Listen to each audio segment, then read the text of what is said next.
우리 계속해서 디모데전서를 살펴보고 있습니다. 오늘은 이제 3장의 내용인데, 3장의 내용은 주로 이제 이 감독과 집사의 이 자격에 대하여서 말씀하고 있는 내용입니다. 제가 이번 달 추천 도서가 윌리엄 퍼킨스의 직업 소명입니다.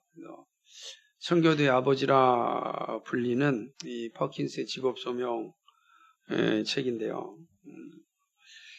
다음 주에 올 겁니다. 오늘 읽어보시면 될 텐데, 모든 직업은 하나님의 부르심이 있다. 종교개혁자 루터도 칼빈도 사실은 다 같은 이제 생각을 가지고 있었습니다. 그래서 모든 직업에는 하나님의 부르심이 있다. 이런 책이죠.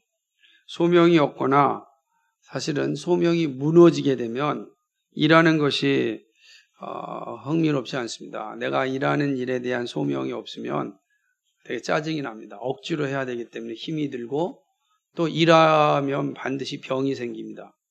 소명이 없이 일하게 되면 육체의 질병, 마음의 질병이 빨리 생깁니다. 그런 이제 소명이 있으면 힘들고 어려운 일들을 견뎌냅니다. 그래서 무엇을 하든지 소명이 참 중요합니다. 하나님의 부르심에 대한 분명한 고백이 삶의 모든 영역에 매우 중요한 역할을 하고 또 힘을 줍니다. 근데 여기에는 교회 직분도 동일합니다. 교회 직분 역시 소명 없이는 감당할 수 없습니다. 특별히 교회를 세우는 일에 있어서 직분에 대한 소명은 큰 분기점이 됩니다. 그래서 직분자들이 소명이 분명하게 되면 그 교회는 건강하게 성장합니다. 그러나 직분자들이 소명이 없으면 그 교회는 건강하게 성장하는 일에 걸림돌이 됩니다. 참 이게 어려운 일이에요. 그래서 정말로 소명이 있는 직분자를 잘 선출해야 되는데 그렇지 못할 때가 많거든요. 인간의 연약함, 또 우리가 또 한국 사람들은 정이 많잖아요. 뭐 이런 것들이 소명보다 앞서고 자격보다 앞서가지고 직분자를 세웁니다. 그로 인하여서 당하는 아픔은 뭐 고스란히 교회가 감당해야 되는 것입니다. 참으로 그런 직분자의 소명 문제는 교회의 건강성에 치명적인 상처를 주게 됩니다. 그래서 직분자에 대하여서 예수님은 매우 신중하였습니다. 그 사실을 사도들의 서신을 통해서 알 수가 있습니다. 그렇죠? 사도들도 주님의 뜻에 따라 직분자를 세우는 일에 진심을 다하였고 매우 신중하였습니다. 그렇게 말할 수 있는 것은 교회의 부패는 직분자의 부패와 함께하기 때문입니다. 교회의 부패에 대한 이야기를 많이 들을 때는 거의 이제 100%라고 하면 어렵겠지만 90%는 직분자의 부패로부터 시작한다. 이것이 아마 정확한 진단이라 할 수가 있습니다. 그래서 직분자를 세우는 일은 정말 중요하고 소중한 일이 됩니다. 에베소 교회를 바르게 세우고자 하는 바울은 직분자에 대한 정교한 가르침으로 잘 나타납니다. 오늘 말씀 보니까 이쁘다 이 말이여 라고 시작을 하게 되는 것입니다. 미쁘다 이 말이여 라고 하는 말의 뜻은 지금 말하는 것은 정말 진실합니다. 이 말은 옳은 겁니다. 이 말은 신뢰해야 합니다. 이 말은 사실입니다. 이런 뜻이죠. 바울이 자신이 전하고자 하는 말의 중요성을 인식하고 있는 겁니다. 직분자에 대한 이야기하기 전에 미쁘다 이 말이야. 내가 지금 말하는 건 정말 진실한 얘기입니다. 라고 이제 시작하는 것을 볼 수 있습니다. 바울은 진실함을 말한 후에 사람이 감독의 직분을 얻으려 함은 선한 일을 사모하는 것이라 함이라 이렇게 말씀합니다. 여기서 감독이 나오게 됩니다. 감독은 신약성경 전체에서는 이렇게 교차적으로 사용하는데 목사, 장로 다 교차적으로 사용하는 용어입니다. 그러니까는 본문의 감독이라고 하는 건 장로고 그 목사를 또 의미하는 것입니다. 물론 이제 우리는 장로를 얘기할 때 가르치는 장로와 치리하는 장로로 나누어서 생각합니다.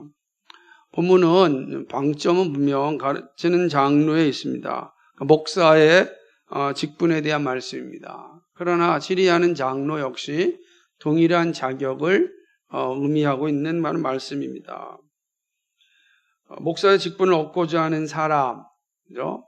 목사의 직분을 얻고자 한다 할 때 목사의 직분을 내가 소망하는 마음이 있다 할지라도 그 마음 자체가 욕망의 대상은 아니거든요. 왜냐하면 야고보 3장 1절에 너희는 먼저 선생 되기를 즐거워하지 말라 그랬으니까 이거는 하나님으로부터 소명을 받아야 됨을 이제 의미하는 겁니다. 그런데 목사의 직분을 얻고자 하는 사람에게는 어떤 마음의 자세가 있냐면 선한 일을 사모하는 겁니다. 선한 일은 어떤 일일까? 거룩하고 또 고귀한 일을 의미합니다. 거룩하고 고귀한 일, 그것은 바로 목회 사역입니다. 그러니까 목회 사역은 주님의 자녀들을 돌보고 가르치고 주님의 교회를 든든하게 세우는 일, 그거를 목회 사역이라 그래요.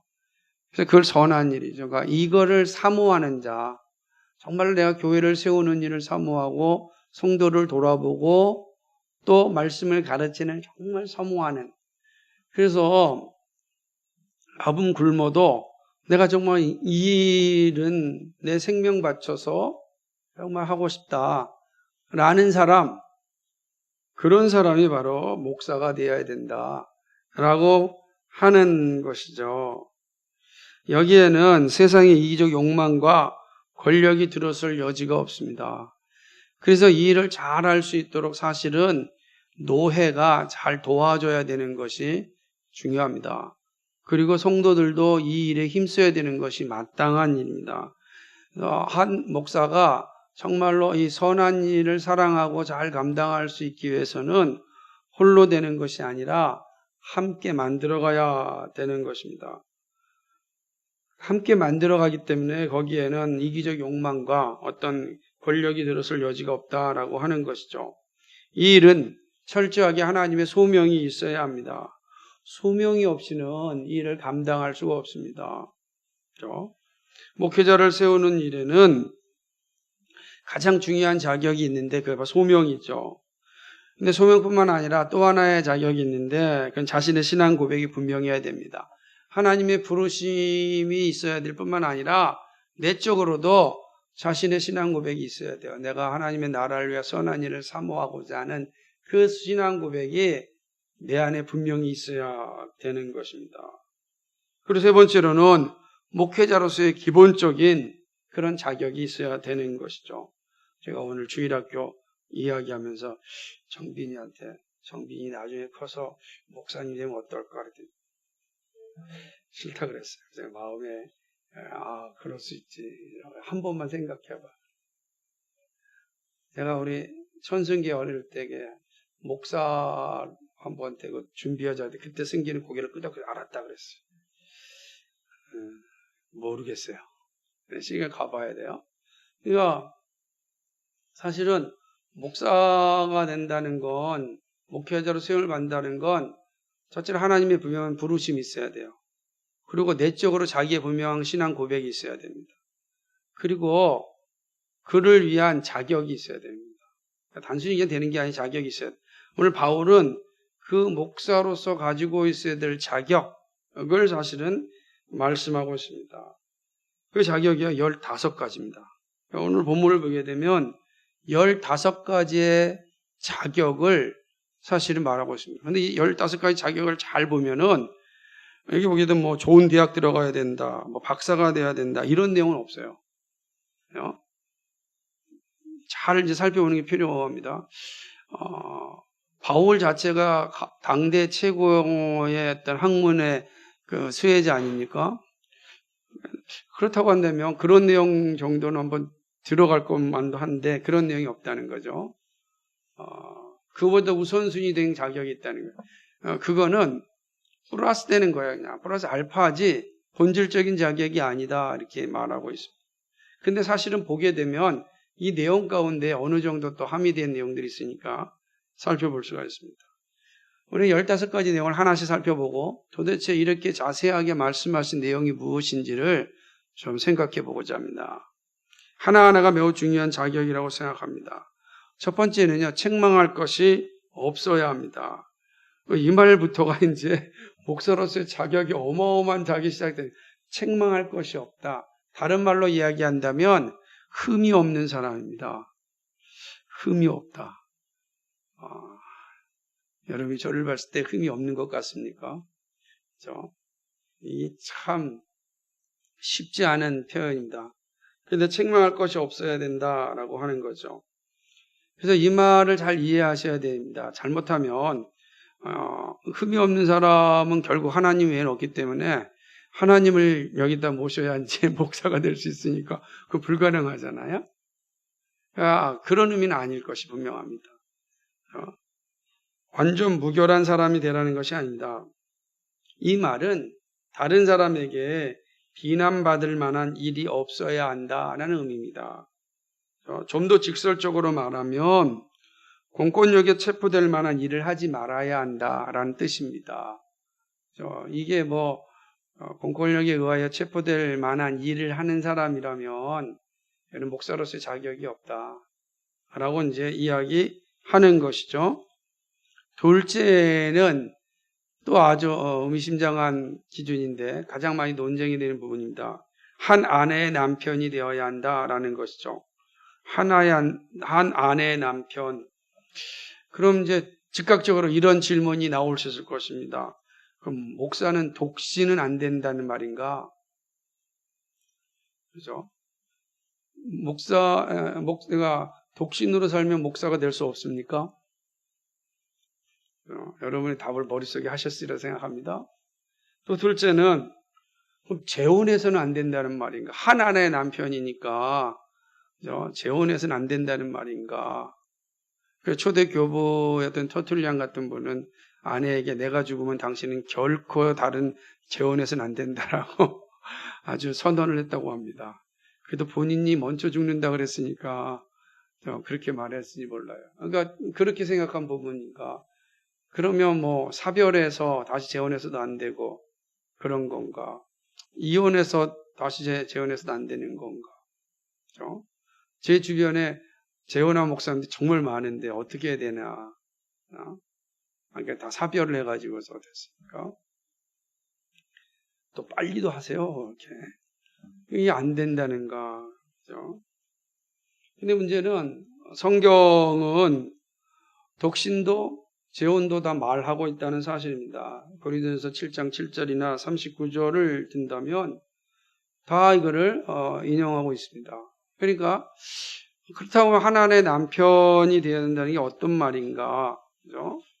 이 말을 잘 기억하셔야 되는데 그것은 이 말은 이런 의미입니다. 음행을 금하고 한 아내에게 신실하고 사랑하라는 것입니다. 특별히 결혼 예배에서 하였던 서약을 끝까지 지키라는 겁니다. 그러니까 이 목사는 결혼 예식 때 하나님 앞에서 회중 앞에서 서약했던 것을 끝까지 지켜야 됩니다.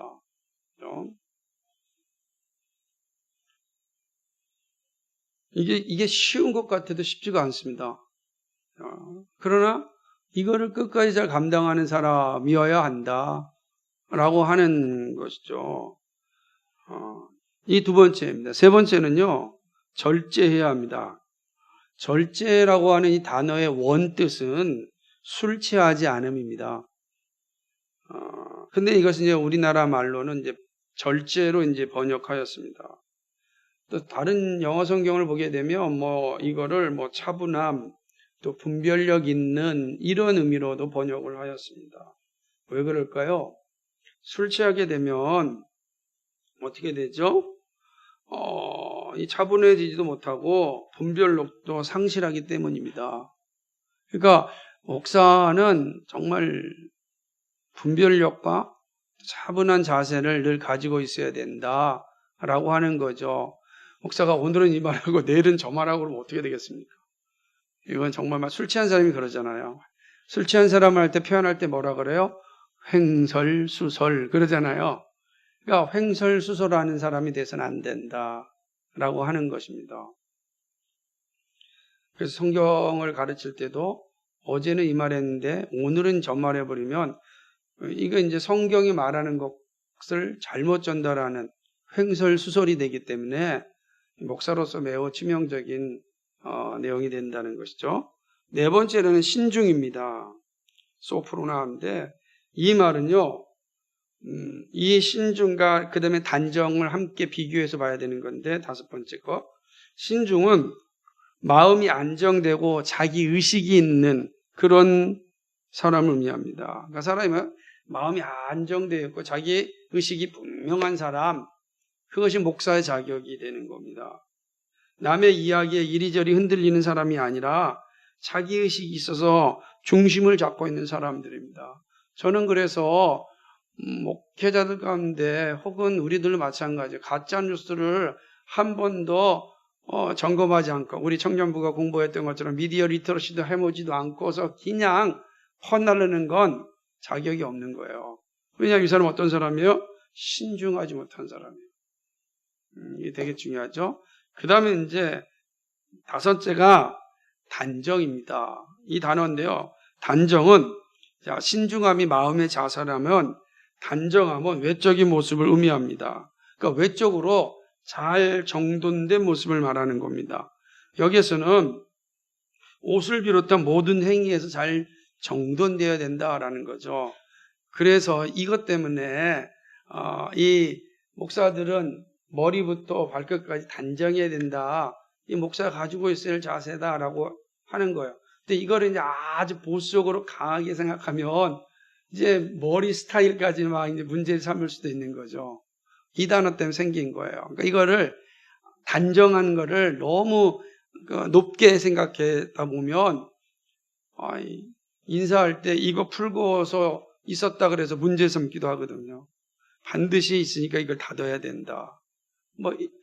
배가 나온 사람 어떡해요, 그죠? 그러니까 이게 되게요. 그래서 목사가 배가 너무 많이 나오는 것도 단정하지 못한 이렇게 얘기까지 하는 겁니다. 그러나 이 단정이라고 하는 건 잘 정돈된 모습을 의미하는 거죠. 그런 게 필요하죠. 여러분 제가 설교 오는데 대충 그냥 부석부석 하고서 오면 어떻겠습니까? 그거는 합당하지 않죠. 그래서 잘 정돈된 옷을 입고 나오는 것이 중요한 것입니다. 그리고 여섯째는 나그네를 대접할 수 있어야 됩니다. 이거는 당시의 문화를 좀 생각해야 되는데 1세기 문화에는 나그네라고 하는 사람들이 대부분 순회 설교자들이었습니다. 그런데 당시에는 오늘날처럼 숙소, 호텔이라든지 또 모텔이라든지 이런 숙소가 없었어요. 그러니 잠자리 문제가 되게 어렵겠죠.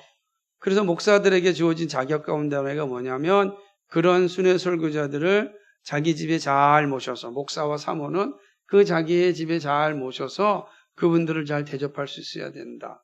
손 대접하는 걸 잘해야 된다. 이게 되게 중요한 겁니다. 그죠? 그래서 그 목사의 그 가정에는 또 외인들이 북적북적하는 것도 아름답다 얘기하는 것입니다. 여섯 번, 만약에 이게 오늘날의 모습으로 생각한다면 어렵고 힘든 이들의 방문에 인격적으로 대접할 수 있는 겁니다. 그러니까 우리 많이 오잖아요. 올 때 우리가 인격적으로 대접하는 거, 그게 되게 중요한 거죠. 목사, 특별히 직분자들은 하대를 하는 일을 하면 안 돼요. 그가 누구든지 간에, 그가 어떤 사람이든지 간에 우리는 그 사람도 하나님의 형상으로 지음받은 존귀한 존재라는 인식을 가지고 우리는 지혜롭게 그러나 하대하지 않으면서 인격적으로 대접하는 그런 자세가 있어야 된다. 그렇죠? 7번째는 이제 여기서 이제 생각해 봐야 되는데 가르치기를 잘해야 합니다. 목사의 자격 가운데 가르침에 있어서 능숙하고 훈련이 잘 되어 있어야 됩니다. 설교는 물론이고 성경의 내용을 잘 가르칠 수 있어야 됩니다. 그럼 이 말은 언제 목사가 목회를 그만둬야 되는가도 잘 보여주는 거예요. 설교도 가르침도 이제 할 수 없는 상황이 온다면 나이와 상관없이 중단하는 것이 합당하다. 저는 이게 제 나름대로 해석이 있습니다. 그 내용은 없지만 이 내용 가운데 하나가 잘 가르쳐야 한다라고 하는 말에서 볼 수 있습니다. 그러니까 목사가 되는 것은 단지 열정으로 되는 것이 아닙니다. 가르치는 은사가 있어야 돼요. 가르치는 은사가 없이 그 열정 하나만으로 돼서는 안 됩니다. 나중에 살펴보겠지만 그래가지고 문제가 생기고 중간에 이탈하고 이런 일이 많이 생기는 겁니다. 그래서 이 가르치는 은사가 나한테 있는지 잘 살펴봐야 돼요. 그것이 목사로서의 자격. 그러니까 목사는 어떻게 돼요? 늘 공부하는 사람이 돼야 되고 늘 배우는 사람이 돼야 되고 늘 연구하는 사람이 돼야 됩니다. 그래서 목사가 책 읽기를 포기하면 더 이상 곰곰이 자신을 돌아봐야 되죠. 왜냐하면 자기 사역이 끝나는 그 순간까지 배우기를 멈추면 안 되는 거예요. 해무시 배워야 되는 겁니다. 그래서 목사의 이제 서재를 가서 이제 여러분이 볼 수 있는 장면 가운데 하나가 뭐냐면 새로 난 책들이 있느냐라고 하는 거 아니면 옛날에 산 책들만 있느냐라는 거죠.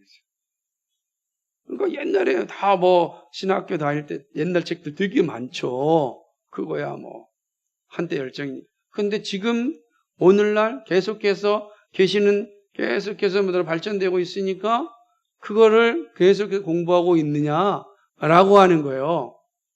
그런 것이 목사의 자격 가운데 하나다라고 하는 거죠. 그 다음에 이제 8번째는 술을 즐기지 말아야 합니다.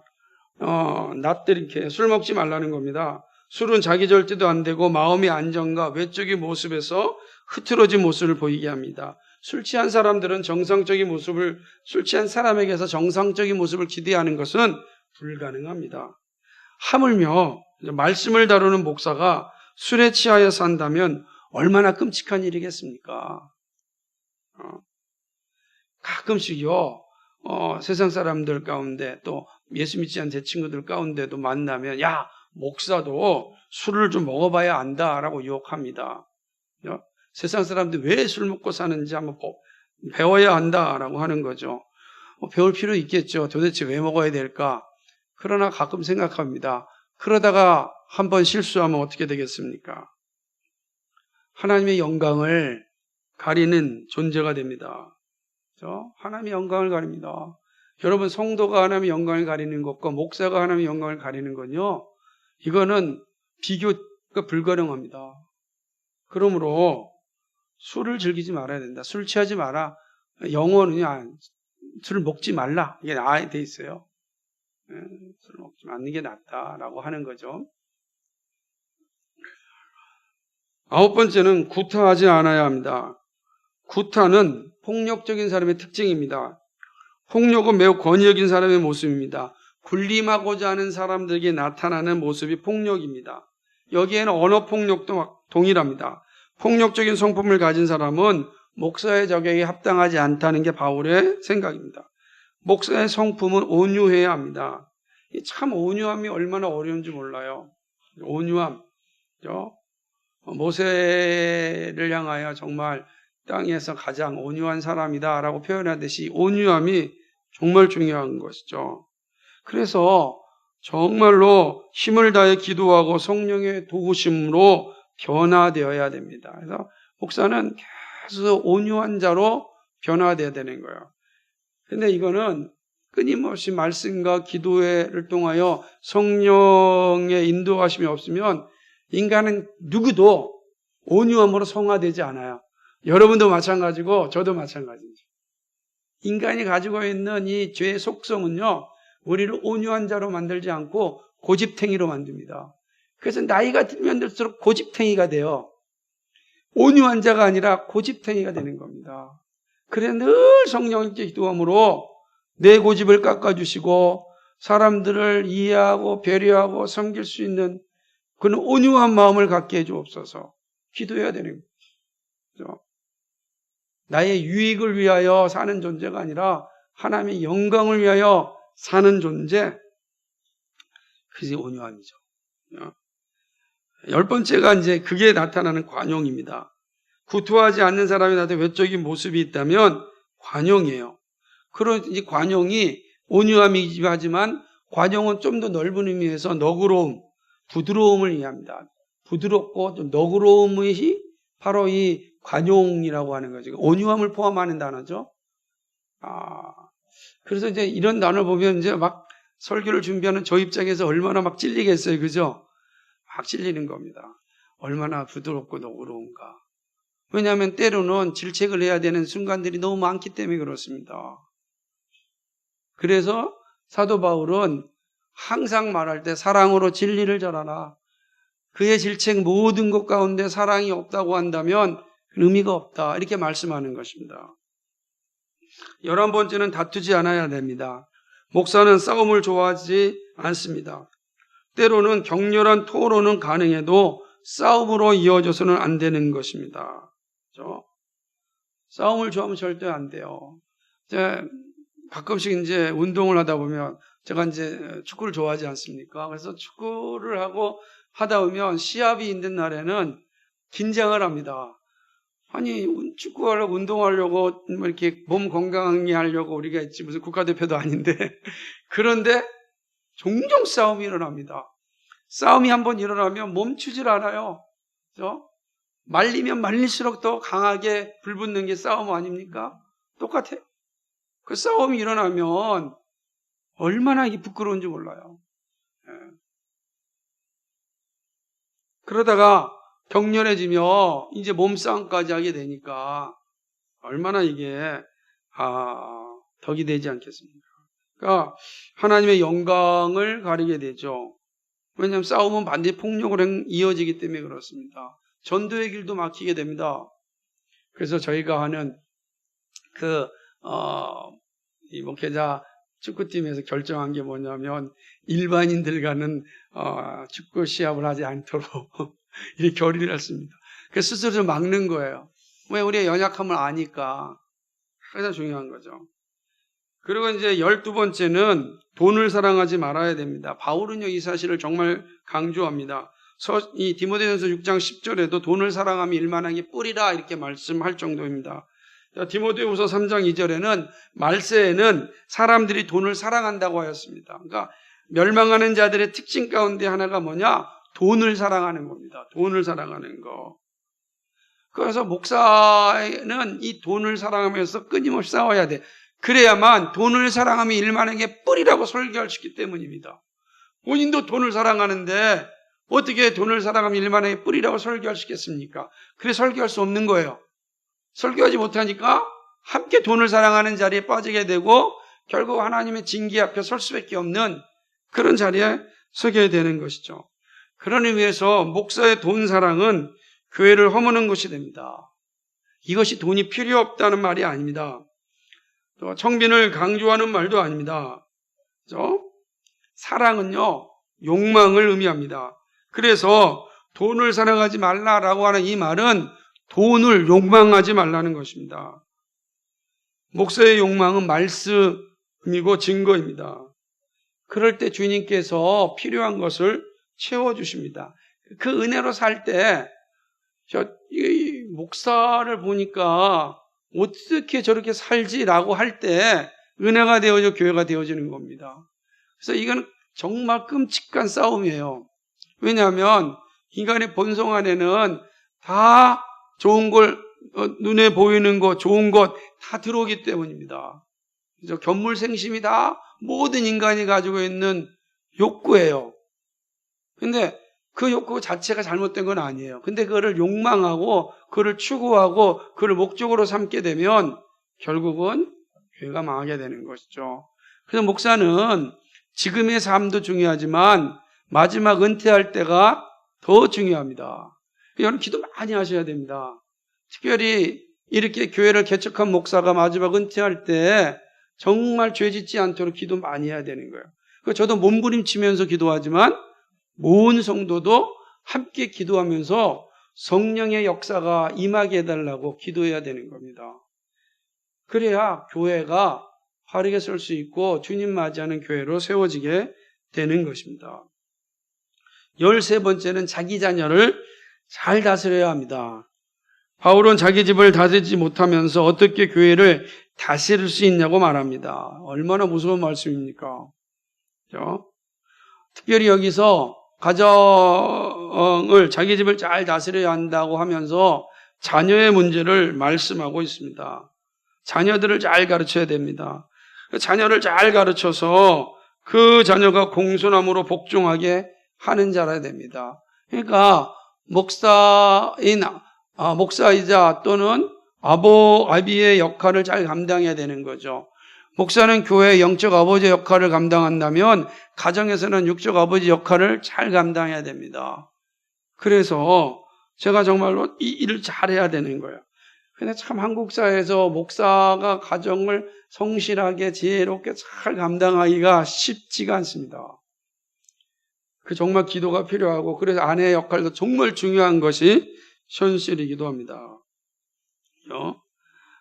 제가 제 이야기를 하면 부끄럽긴 하지만 이번에 아파가지고 좀 이제 회복돼서 그러니까 아이들이 좀 더 살뜰하게 다가와서 제가 애들을 막 만지면서 사랑해 막 이랬더니 우리 아들이 뭐라고 얘기하면 제발 그 뭔가 하지 말라고 이상하다고 평상시대로 하라고. 그래서 제가 평상시대로 내가 이걸 안 했구나 하는 생각을 해봤습니다.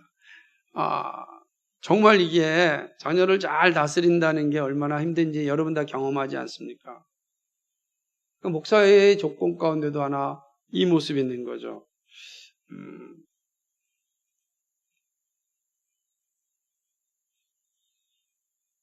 만약에 이 가정이 화평하지 아니하면 참으로 교회를 세우는 일이 어렵습니다. 자녀로 인하여 만약 자녀가 공산함으로 부모의 말을 순종하지 못한다면 목사의 설교가 힘들어지고 교회가 세워지는 일에 어려움을 겪게 됩니다. 그래서 목사는 자녀를 사랑하고 존중하면서 진리를 가르쳐야 됩니다. 아주 잘 가르칠 뿐만 아니라 역시 사랑으로 이 진리를 전하는 일에 힘쓸 때 그때 그 교회를 세우는 역할이 되죠. 그러니까 이게 되게 중요한 거죠. 14번째는 새로 입교한 자가 되면 안 됩니다. 너무나 당연한 모습입니다. 바울이 강조하는 것은 분명한 이유가 있습니다. 신앙을 받아들이고 뜨거운 마음에 목사를 지망할 수 있습니다. 그런데 문제는 그 사람의 회심을 확인하지도 않는데 문제가 생깁니다. 열정에 속아가지고서 회심을 보지 못합니다. 열정으로 목회를 하면 큰 문제가 생깁니다. 회심과 영적인 성숙을 위하여 훈련 받아야 됩니다. 그러므로 여러분 내가 은혜 받았다고 신학교 가서는 안 됩니다. 그렇죠? 나 은혜 받았으니까 하나님께 나를 신학교로 불렀다. 이렇게 가면 안 돼요. 잘 살펴봐야 되는 겁니다. 나에게는 이러한 씨앗들이 있는가? 처음부터 완전히 성숙한 모습이 아니지만 이런 씨앗들이 있는가? 그래서 참 좋은 거는 우리 교회가 후임 목사를 위해서 우리 교회 안에 잘 키우는 게 중요해요. 정말 잘 보고 이런 사람이 정말로 좋은 성품을 가졌으니 정말로 우리 교회의 설교자로서 우리가 세웠으면 좋겠다. 사실 이것이 직분자들이 할 일이에요. 그래서 그 사람이 어려서부터 잘 가르치고 또 이렇게 요청도 하고 그리하여 하나님의 소명도 확인하는 시간도 갖게 하고 그런 시간이 되면 교회가 힘을 다해서 또 공부도 충분히 시켜주고 그러면 정말로 대를 이어서 교회가 건강하게 세워지는 일도 합니다. 개혁교회가 시작되었을 때는 이런 것들이 자연스러웠어요. 그래서 영국의 한 교회는 그 목사님 가정이 한 교회를 400년 동안 그 가문에서 목사가 나왔어요. 목사가 계속. 그래서 그 교회를 400년을 하는데 그 목사의 자녀가 계속해서 목사가 됐습니다. 그거는 우리처럼 뭐 되는 게 아니라 이런 준비가 다 돼가지고서 요청을 해서 되는 과정들이고, 우리처럼 무슨 어떤 권력이나 뭐 재정이나 이런 거에서 선임 목사가 아무것도 없어요. 다 떨어져야 되고, 그럼에도 불구하고 그렇게 된 거죠. 그러니까 이런 모습들이 이제 사실은 되게 중요하다라는 거죠. 열정으로 하면 안 된다. 마지막 15번째는 외인에게 선한 증거를 얻은 자라야 합니다. 여기서 외인은 불신자를 의미합니다. 불신자들한테도 성품적으로 인정받아야 되는 거죠. 공적인 영역에서 존중함이 없고 비난이 있다면 조심해야 됩니다. 이중인격으로 사는 것은 오래가지 못합니다. 반드시 탄론하게 되어 있습니다. 그러므로 속이는 자는 목사의 자질에 있어서 큰 흠이 됩니다. 우리 이중인격이 되면 안 돼요. 이 모습 중요하죠. 이게 길게 목사의 자질에 대해 살펴보았습니다. 교회 직분자인 목사의 자질에 대하여 바울은 엄격하게 말씀하고 있습니다. 이 자격은 장로의 모습에서도 같이 나타나야 합니다. 바울이 직분자의 자격을 말하는 것은 교회를 세우는 일에 중요한 위치에 있기 때문입니다. 그렇다면 이렇게 목사의 자격에 대한 말씀을 통하여 가르치는 교훈이 뭡니까? 이렇게 자격을 말한 것이 오늘 우리에게는 어떤 교훈을 주는가? 첫 번째입니다. 교회를 세우는 일에 목사와 장로가 가지고 있는 중요성을 인식하는 겁니다. 교회를 세우는 일에 무엇보다도 목사와 장로의 역할이 중요합니다. 소명 없이 확신 없이 사역하는 것만큼 비참한 것이 없습니다. 목사와 장로가 영적으로 부패하면 교회도 부패합니다. 그러므로 목사와 장로가 사명을 감당할 수 있도록 서로 도와야 합니다. 특별히 가볍게 여기면 말씀도 가볍게 듣게 됩니다. 여러분, 목사를 가볍게 여기면요, 여러분도 말씀을 가볍게 듣게 됩니다. 그것은 시험의 시작이 되고 교회가 흔들리는 기회가 됩니다. 그러므로 목사의 장로의 중요성을 인식하는 게 중요합니다. 그래서 이렇게 말씀하는 거예요. 초대교회부터 그랬어요. 교회사 가운데는 성도들만의 교회를 꿈꾸는 이들이 있었습니다. 아마도 목회자의 문제나 장로의 문제가 있어서 생겨난 모습입니다. 그러나 이것은 성경의 가르침이 아닙니다. 교회가 세워지면 직분자를 세우는 것이 교회의 모습입니다. 목사와 장로가 필요 없다면 바울은 디모데를 에베소 교회에 보내지 않았을 것입니다. 뿐만 아니라 직분자에 대한 이야기도 하지 않았을 것입니다. 그것도 반복적으로 얘기합니다. 목회서신에서 반복적으로 얘기해요. 디도서에서 또 한 번 강조합니다. 여러분, 이렇게 이야기하는 것은 교회는 직분자가 필요하기 때문에 그렇습니다. 이것이 하나님이 허락하신 구조입니다. 그래서 바울은 하나님의 뜻에 따라 직분자를 세웠습니다. 여기에는 다음 주에 살펴볼 집사의 직분도 포함됩니다. 성경이 명령하였기에 직분자를 세워야 합니다. 이 중요성, 우리가 이 바울의 말씀을 통해서 오늘 우리에게 들려주는 교훈입니다. 두 번째는 목사와 장로를 세우는 일에 있어서 성도의 책임성입니다. 목사와 장로에 대한 중요성 못지않게 교회와 성도가 가지고 있을 책임이 있습니다. 목사와 장로를 세우는 일에도 책임이 있다는 거예요. 성도가 책임 있게 이 일을 감당하지 못하면 건강한 교회를 세울 수 없습니다. 여러분, 이건 아주 중요한 책임성이에요. 그러니까 얼마나 중요한지 몰라요. 그리고 이게 얼마나 이 책임감 있게 감당하지 않으면 안 되는 일인지도 모릅니다. 근데 보세요. 이 목사와 장로를 세우는 일에 있어서 성도가 교회가 책임 있게 하려면 그 목사와 장로를 분별할 수 있는 능력이 있어야 될 거 아니겠습니까? 그래서 성경은 무엇이라고 말하냐면 성경을 열심히 배우라는 거예요. 왜 그렇습니까? 성경은 성도를 온전하게 하기 때문입니다. 디모데후서 3장 17절에 이는 하나님의 사람으로 온전하게 하며 모든 선한 일을 행할 능력을 갖추게 하려 함이라. 모든 선한 일을 행할 능력을 갖추는 것, 그것이 바로 성경을 공부하는 일이에요. 이 되게 중요한 겁니다. 온전하게 되고 선한 일을 행할 능력을 갖춰서 목사와 장로를 세워야 합니다. 그리고 쉬지 말고 도고기도 해야가 있어야 합니다. 그래서 모든 좋은 것을 함께하는 관계가 되어야 합니다. 이것이 성도의 책임이에요. 성도는 단지 가만히 말씀을 듣고 끝나는 것이 아니라 그 내 영혼의 성숙을 위하여 하나님의 나라의 확장을 위하여 새하늘과 새 땅을 준비하기 위한 책임감을 가진 사람들이에요. 근데 그 책임감을 잘 감당하려면 여러분이 정말 바른 온전한 성도가 돼야 된다고요. 온전한 성도가 되는 길은 가장 우선순위가 말씀을 열심히 읽고 배우고 듣는 일에 최선을 다해야 합니다. 직분자를 세우는 것은 가볍게 생각해서는 안 됩니다. 성경이 직분자의 자격을 반복하여 기록하고 있는 것은 교회에 정말 중요하기 때문에 말씀하는 겁니다. 성도와 교회는 잘 살피고 기도하면서 목사와 장로를 세워야 합니다. 누가 선한 일을 사모하는지 보아야 합니다. 사랑하는 것은 대가를 바라고 하지 않습니다. 사랑하는 것은 좋아하고 즐겁기 때문에 합니다. 그러므로 선한 일을 사모하지 않는 목사와 장로는 자격이 되지 않습니다. 성도와 교회는 하나님을 영화롭게 하는 이가 누구인지 잘 살피고 세워야 합니다. 그것이 성도와 교회의 책임성이에요. 여러분의 책임이 얼마나 막중한지 모르죠.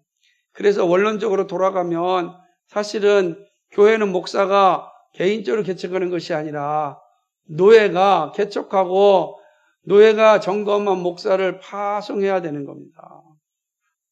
이것이 옳은 것 같아요. 제가 개척을 하고 이 시간까지 오다 보니까 그게 참 옳은 것이다. 그래서 합당하게 훈련받은 이들을 잘 보내는 게 건강한 교회를 계속해서 세워가는 일이겠구나 하는 생각을 좀 자주 합니다. 왜냐하면 이 선택의 과정들이, 책임의 과정들이 바뀔 수 있기 때문에 그렇죠. 마지막 세 번째는 목사와 장로가 가지고 있는 선한 욕망의 충족성입니다. 목사와 장로는 무엇보다도 선한 일에 대한 욕망을 가져야 됩니다. 바울이 로마서에서 말한 것처럼 선한데 지혜롭고 악한데 미련한 자가 되어야 합니다. 선한 욕망의 충족성이 목사와 장로의 열매입니다. 선한 욕망의 충족함이 없으면 다른 것에 한눈을 팔게 됩니다. 교회의 분란은 목사와 장로에게서 시작합니다. 반드시 그렇게 돼 있어요. 왜냐하면 중요한 모습들을 가지고 있기 때문에 그렇습니다. 고난도 가지고 있기 때문에 그렇습니다. 그런데 동시에 교회의 성장과 성숙도 목사와 장로의 관계에서 주어집니다. 그러므로 목사가, 장로가 집중해야 될 것은 선한 일입니다. 말씀을 선포하고 성도를 잘 돌아보는 일에 충만함이 있어야 됩니다. 그런 마음이 있는 자를 잘 살피고 세워야 합니다. 그런데 이 일의 시작은 이 일의 시작은 기도입니다.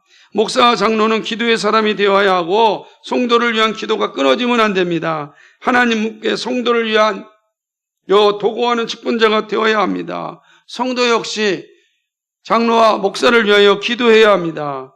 이렇게 서로 기도의 짐을 질 때 교회가 건강하게 세워지는 거예요. 그러니까 기도로 시작해야 돼요. 그래서 기도하는 사람인가?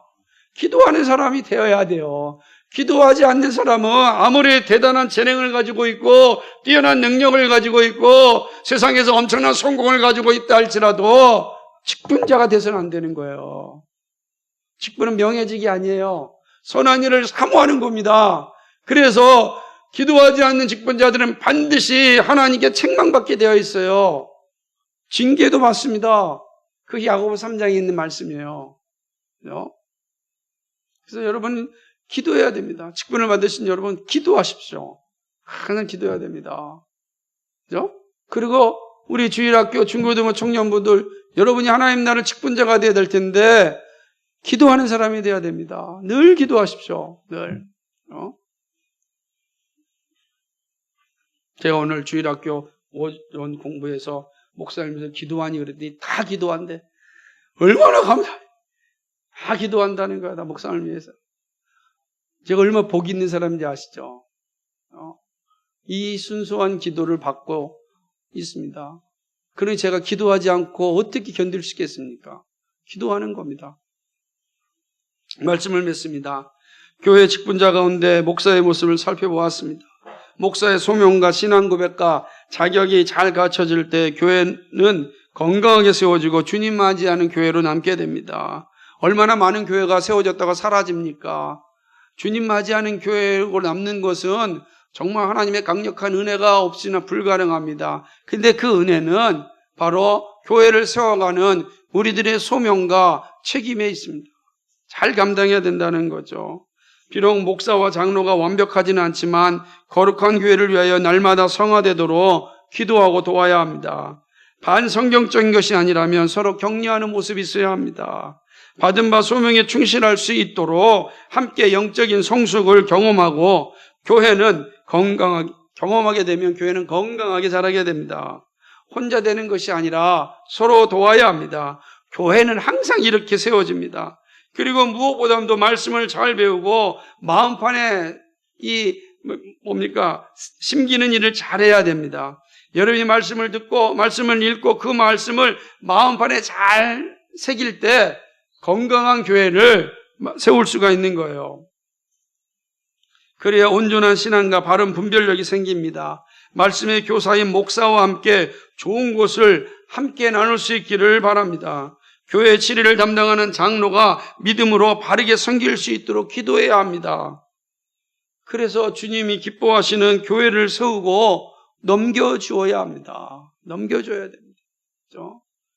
이 복된 교회가 우리 다음 세대에 잘 넘겨질 수 있는 게 우리가 할 일입니다. 우리가 할 일이 여기에 있어요. 그런데 그러려면 우리가 정말 성경으로 온전한 사람이 되고 선한 일에 정말 분별력 있는 사람이 되어 있어야 돼요. 그렇게 돼야 다음 세대가 우리를 바라보면서 하나님 나라를 소망하며 이들이 자라면서 우리도 이 거룩한 교회를 잘 세워서 물려주자라고 하는 마음이 생기는 겁니다. 그것이 하나님께서 우리에게 요구하시는 겁니다. 사랑하는 여러분, 이러한 놀라운 은혜들이 우리 모두에게 있기를 주님의 이름으로 간절히 축복합니다. 기도하겠습니다. 거룩하시고 자비하신 아버지 하나님, 고맙고 감사를 드립니다. 오늘 주의 말씀을 함께 나누었습니다. 특별히 목사, 특별히 장로의 직분이 얼마나 소중한지를 살펴보았습니다. 하나님 아버지, 부족하고 연약한 것이 많기에 이 자격 앞에 몸둘 바를 놓을 수가 없습니다. 오 하나님 아버지, 하나님께 말씀하신 이 자격에 합당한지 늘 돌아보게 하시고 하나님의 나라와 영광을 위하여 정말 살아갈 수 있도록 힘을 주시옵소서.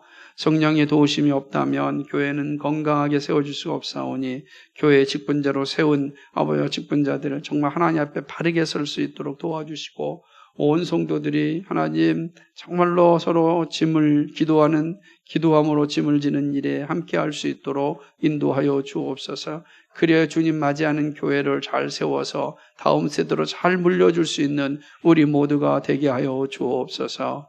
감사드리며 예수 그리스도의 이름 받들어 기도하옵나이다. 아멘.